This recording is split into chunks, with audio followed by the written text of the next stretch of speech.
Now to breaking news, LAPD officers in pursuit. Gil Levis is up overhead in Sky 5. And Gil, what can you tell us so far? Well, Cord and Micah, this is a pretty dangerous pursuit at pretty high speeds here. We saw him about 70, 75 miles an hour eastbound on Roscoe, just passed under the 405 freeway, and is continuing here. It is LAPD West Valley officers that are in pursuit of this vehicle. It's been driving at first pretty slow, and now it's ramped up the speed in the last several minutes. He's been running red lights and going on the wrong side of the road. But here we are eastbound on Roscoe still. The speed here about 85 miles an hour. So it really has ramped up the speed during this pursuit. It started about 10, maybe 15 minutes ago on surface streets in the LAPD West Valley area. That would be west of Van Nuys Airport. But again, they are continuing to be in tracking mode with units not far behind. You can see the LAPD airship overhead with the night sunlight, but this driver driving pretty erratic at times. We don't have a confirmed want on this vehicle, although they are saying that it has stolen plates on the vehicle. So this possibly is a cold-plated vehicle, or possibly even a stolen vehicle with stolen plates on it. So here we are coming up on Van Nuys. We got a cross traffic. Nope, he's got a green light and he's going to go northbound turn here on Van Nuys Boulevard.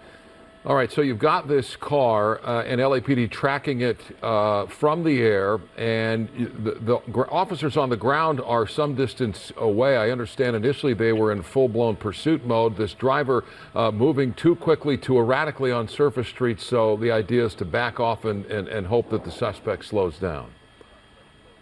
Absolutely, Micah. They do have a pursuit package behind the vehicle, but it's a distance away from the vehicle right now. So right now, for the most part, it's the airship calling the pursuit. And now that they have moved east of the 405 freeway, this puts it into a different division of LAPD. So we'll see if that division happens to assist on this. This is Van Nuys and Osborne. It's approaching Nordhoff. So we're going into Mission Division of LAPD here. And he's got a signal here, red light. He's going to make that right turn against the light. And as I zoom out here, we'll see if we can see the units behind. So far, nothing coming from the bottom of our screen. There you go. You see the first units there coming into that intersection. There's the airship overhead with the night sunlight tracking the vehicle eastbound on Nordhoff. So heading towards the, I believe that's towards the 5 freeway at this point. And the vehicle slowing down a little bit more here. Not as busy of a street right now, but I'll show you what's ahead of him as I come out wide here. We've got a red light, and this is Woodman. Fortunately, no cross traffic. He's going to make it through that intersection just fine, and he's going to make a left turn here northbound on Woodman. Well, we are just starting the 11 o'clock news, so we want to catch viewers up who may have just tuned in for that. Gil Levis up ahead in Sky 5. And what is the want here, and when did this start? Well, they're saying that the car has stolen plates on it, so they call it a cold-plated vehicle, where, in other words, the vehicle and the plates don't match each other. So at the very minimum, it's a cold-plated vehicle. It could be a stolen vehicle. We don't know anything more than that at this point. But and initially, like Micah said, it was a full-blown pursuit. They tried getting behind it and pulling it over, and the driver fled from those officers. So failure to yield for sure. And now they're in basically tracking mode. He's into this neighborhood here that's mostly apartments. This is Sylmar Avenue, and southbound on Sylmar. Now, I'm hearing the airship calling the pursuit, and they're calling it a stolen vehicle. So that's what we're hearing right now at this point. He's now on Plummer here, westbound on Plummer. And we have seen from wider shots LAPD officers on the ground at some distance. They do have lights and sirens, but they're giving this suspect a bit of space in an effort to sort of lower the temperature on the situation here as this driver's moving so erratically. He has slowed down over the last several minutes. We saw 70, 80 plus miles an hour on surface streets here in the valley. So you're watching a suspect that is driving obviously erratically to the point where LAPD officers back off on the ground. Of course, they're following this from the air as well. And again, they're calling this a stolen vehicle. We certainly know that the plates are stolen. They do not match the vehicle. LAPD now calling this a stolen vehicle. And at this point, Gil, the question is how many people might be in this car aside from the driver? Do we know? Yeah, Micah and Court, they were asking that question. The airship was actually asking that question from the units that initially went into pursuit with the vehicle. We never heard an answer on that, so driver, but possibly passenger or passengers. You see the windows are pretty heavily tinted here. Here we're going to get a look at the driver real quick. I'm going to punch in our doubler real quick, and you'll see really hard to see into those windows, so difficult to tell if there's more than just the driver. And this is a good reminder if you happen to be watching and live in this area in the valley right near Devonshire Street. There are a lot of apartments. We've seen suspects in the past drive into parking garages, so it is a good idea to lock your doors. Definitely don't get out and try to take pictures. We have no idea what is going through this driver's mind. Oftentimes they go to areas that they know, or they're just trying to get away. So anything is possible. You want to be safe. Absolutely. Westbound on Devonshire through Woodman, so heading back towards where the pursuit started, west of the 405 freeway. We still have the 405 freeway ahead of us here, so we'll see if the driver tries to get on the freeway. If so, CHP may get involved. At this point, they're not at all involved, but likely know that there's a pursuit going on in this area.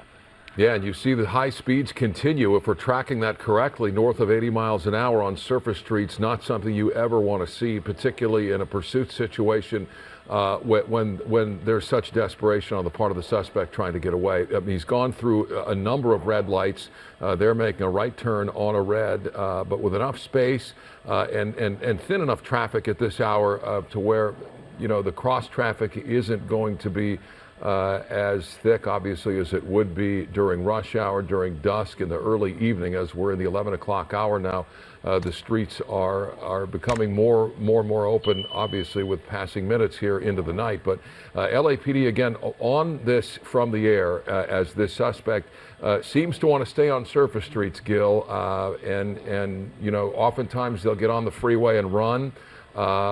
This driver, for whatever reason, we don't know the motivation, seems to be wanting to stick into this particular area here in the valley. Yeah, absolutely. Avoiding the freeways for sure. And we see the speed slowing down a little bit here now on this street. This is Chatsworth Drive. But continuing here, this is going to be the freeway. This is, I believe that's the 118. And he's going to continue on. We'll see what direction of travel he'll decide to choose here. If he continues here, this is eastbound on Chatsworth. But listening to the airship overhead, they're talking about they've gone into tracking mode for sure. The units have dropped back significantly, but they're discussing what the next strategy is going to be for this vehicle. But we definitely are in the LAPD Mission Division right now, which is different from the initial LAPD officers from West Valley. So West Valley's way out of their area right now, and now it's Mission Division. So we'll see if those officers initiate or help out with this pursuit. Here he comes up to Laurel Canyon, green light, no problem there, but he's going to continue here into close to Sylmar at this point, or San Fernando.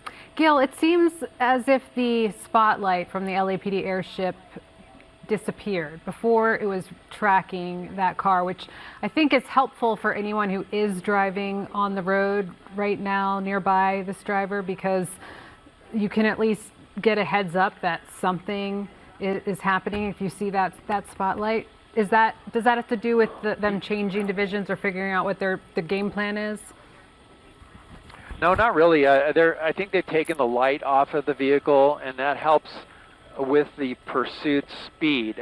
Normally the driver will see that spotlight is pretty bright from the ground. It lights him up pretty good. He's not seeing it right now, so we're seeing that his speeds are a lot slower. So now he's southbound San Fernando. They've taken the night sunlight off the vehicle. It does help at night, especially for other drivers to see that something's happening, something's coming their way. But for right now, because they've gone into this tracking mode, look at that move.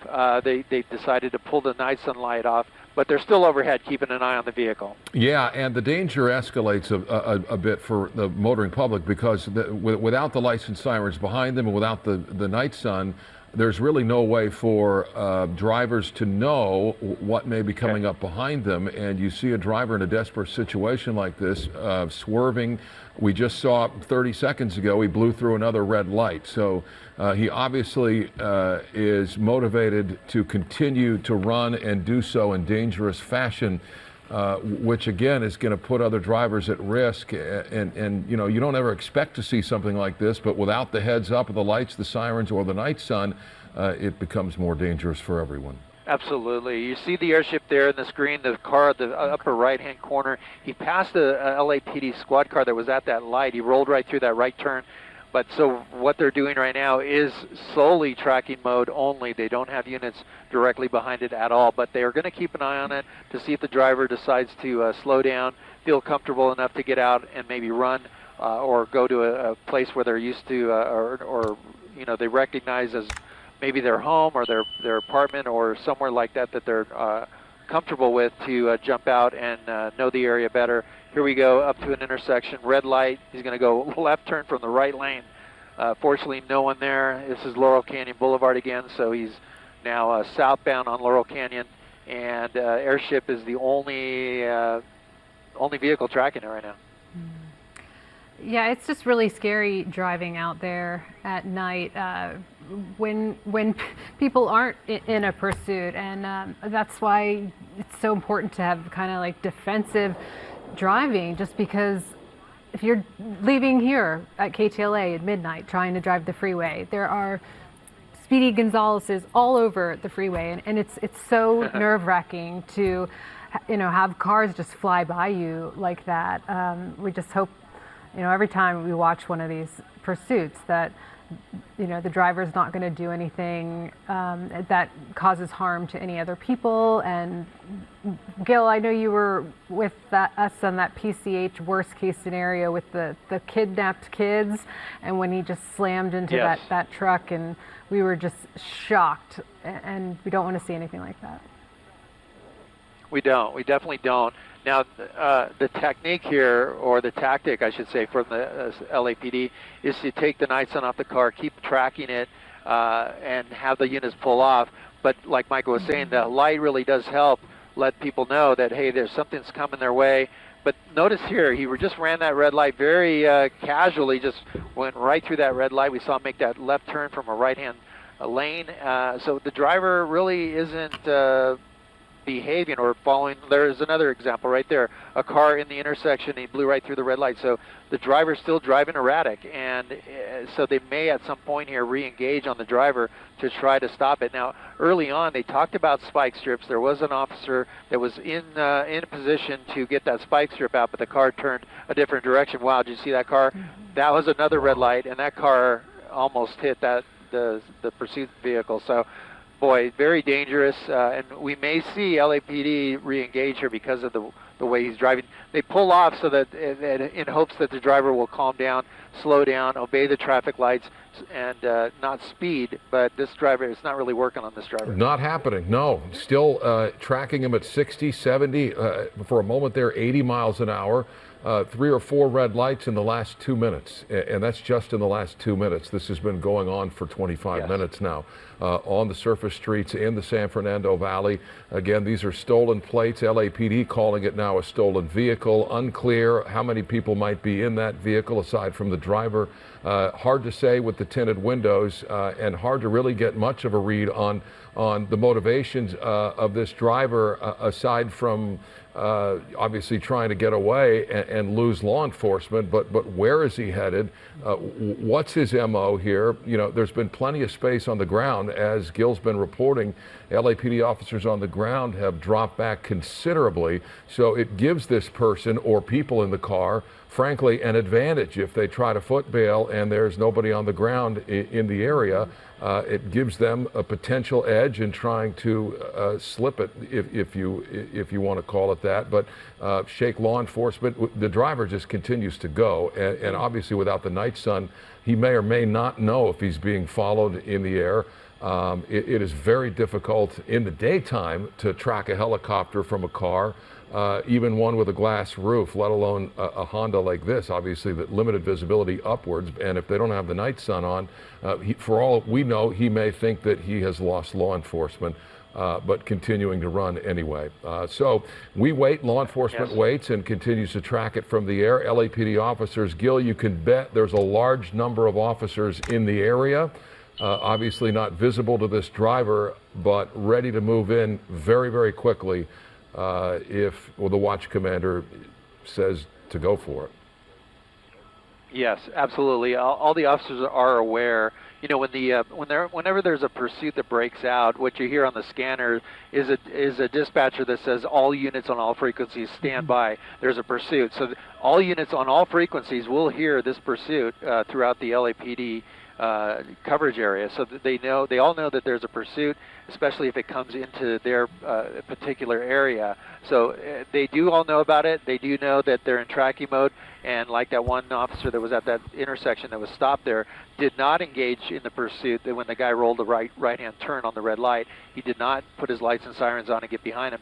They just kept their distance, basically. So there are officers in the area. The airship's still over it, and if this person bails, they will be able to bring those units in right away to try to put up a perimeter and get them in custody. And besides just the news going out on the scanner of a pursuit, I guess you could call it a service that we provide as a news station. We send out alerts to phones letting people know that there are pursuits. So the driver in that car could be streaming us right now. You never know. But it also lets people know where the pursuit is, and to, you know, I know when I hear about pursuits on the radio or something, I want to make sure I'm not in that area, or if this was happening in my neighborhood, I would want to go lock my doors if they weren't already.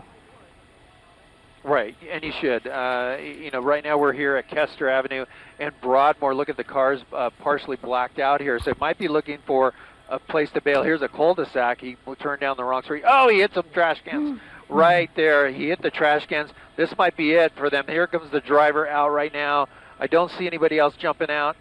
They're talking about the suspect running down the street here and underneath a tree. So, okay, there, if you can see it, it's kind of dark there. Now walking. Now let's see, he's going to the corner. It might be a female, I'm not sure. They haven't said yet, but red shirt. Let me come in a little tighter. Look at that, looking at a car, trying to maybe get into that car. You need a spotlight, Gil. We do. And here we go. So here comes the person here. I'm not sure if you can see. It does look like a female on the phone. It does. Now she's going to start running here. It does. Okay, good. So we're running here on Kester Avenue.